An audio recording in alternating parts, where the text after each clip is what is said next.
That's right, last night, the triumphant return of the product herself, Angel Reese, finally made her way back to the court. We missed you, Angel. You're back.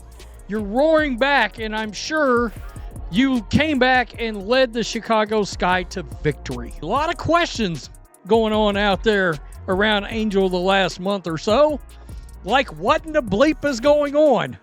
Exactly. Why aren't you playing in games?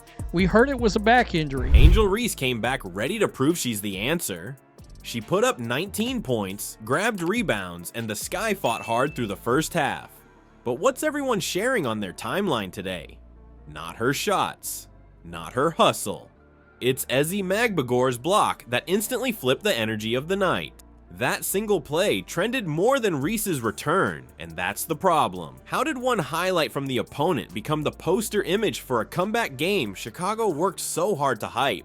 Here's the irony fans can't stop talking about. Before we move on, I will like you to subscribe to the channel and like the video. The Chicago Sky didn't just add Angel Reese back into the lineup like it was any other game. They turned it into a full-on production. Walking into the arena, you saw banners plastered with her face, pink posts on social media shouting, "Welcome back, Barbie," as if she was center stage at a concert, not someone playing in a mid-season matchup. The tone felt more like an opening night celebration than what it really was. A struggling team trying to inject some energy into its season. Everything about it screamed event first, basketball second. But here's where it starts to look shaky. The Sky entered that night with an 826 record. That's not the kind of number a team hangs its hat on. That's not playoff bound. That's not title hunting. That's a squad clawing to stay relevant. Quitting again?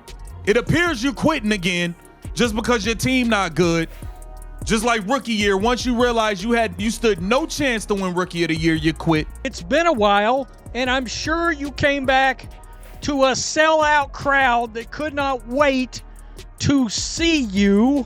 So what did Chicago do? They circled this random matchup against the Seattle Storm and pumped it up as a turning point, a brand new chapter built around Reese's return. For anyone watching it from the outside, it felt like they were trying to sell inspiration in a bottle. You'd expect a rollout like that to bring fans running through the gates. All that marketing, all that hype, surely the seats would be packed, right? Wrong. Only 6,724 fans showed up in an arena that holds over 10,000. That means thousands of empty chairs staring back during this so-called big night. Let's be real, that doesn't match the energy the team tried to project. It's one thing to spin a narrative online, it's another to physically bring people through the doors. The crowd numbers told the truth. Fans weren't completely buying the story. Now compare that to what's been happening in Indiana. Caitlin Clark has packed houses night after night with sold-out crowds and national TV locked in. Even regular games feel like events because people want to see her in person. That shows something really simple. You can't fake momentum. Just because your marketing posters say it's a moment doesn't mean the fans feel the same way. Energy comes from more than slogans. Front office didn't just lean on Reese though. They made moves like trading Sonia Citron and bringing in veterans such as Ariel Atkins, trying to fast track some progress. That kind of roster shuffle shows urgency, but it also feels like the team's searching for answers and not finding any that stick. Adding established players only matters if the group connects and actually wins games, because eventually no one cares about welcome back parties when the scoreboard keeps telling the same story. So if you step back, you realize something important. Chicago didn't put pressure on Reese just by bringing her back. They framed her as someone who could reset the entire vibe of the franchise overnight. They acted like her first game back was supposed to mean more than just a February contest against an opponent in the middle of their own rebuild. And once you put that much weight on one player in one night, there's no way the reality can meet those expectations. Even if she put up numbers, the hype had already overinflated the narrative, and all of that background, the banners, the hashtags, the attempts to turn one night into a spectacle, created the perfect storm for what happened next. Because when the game itself didn't deliver the miracle turnaround the Sky were selling, the moment that defined the night didn't come from Angel Reese scoring, it came from the exact opposite, and that's what made the whole setup even more brutal. middle. At first, it really did feel like Chicago was cooking up something. Angel Reese looked locked in. She was scoring buckets inside, cleaning up rebounds, and even finding teammates with a few slick passes. 19 points on the board, nearly double-digit boards, and the stat sheet made it look like she hadn't missed a beat. For the Sky, that was exactly the story they wanted. Their young star showing up when they needed her most. Through the first 2 quarters, the energy in the arena reflected that. It wasn't crazy electric, but it felt like maybe there was a spark. Like for once, the Sky could actually control the pace and go toe-to-toe with Seattle instead of falling behind early. Imagine sitting there at halftime. The scoreboard was close. The crowd was buzzing louder than it had in weeks, and Reese was walking back to the bench at the break, looking confident. For a second, Chicago fans probably thought the marketing wasn't overblown after all. This could be the night their team flipped the switch. It had that temporary illusion of being the start of something bigger, but basketball games are rarely about illusions. They're decided by moments, and one moment completely erased the entire storyline. That moment came when Reese tried to go up inside, backing her defender with the same force she'd used throughout the game. She looked ready to push through an easy finish, but then here comes Ezi Magbegor, timing it perfectly and swatting the shot right back. Not just a normal block, not a quiet rejection, the kind of block that makes a sound you can hear 2 rows up, the kind of play that immediately changes the body language of everyone on the court. Reese gets denied, the Storm push the ball after, and suddenly all the momentum in the building swings the other way.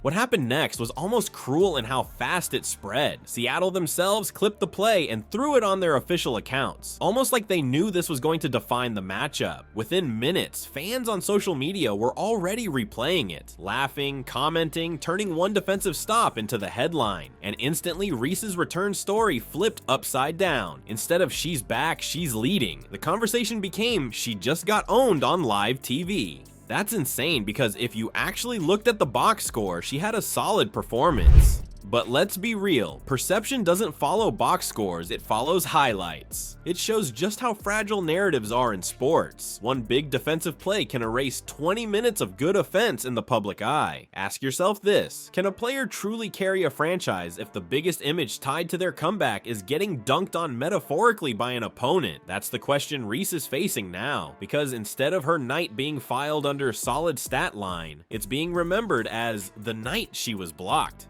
And when you look at it that way, the comeback didn't deliver dream energy for Chicago at all. It highlighted the gap between hype and substance. Reese walked in positioned as a savior, but walked out looking more like a figurehead for a marketing machine. And when your best storylines end with that kind of twist, it makes you wonder if the Sky are trying to build an actual winning culture, or if they're just trying to push a storyline that doesn't hold up once the ball tips. Chicago tried to pitch Angel Reese's return as a fresh start, but all it did was expose how shaky their foundation really is. You can hype a player, flood social feeds, and plaster her face everywhere, but if the culture behind it isn't stable, the whole thing collapses the first time reality hits. Look at Indiana. Clark walked into a system actually built to grow with her.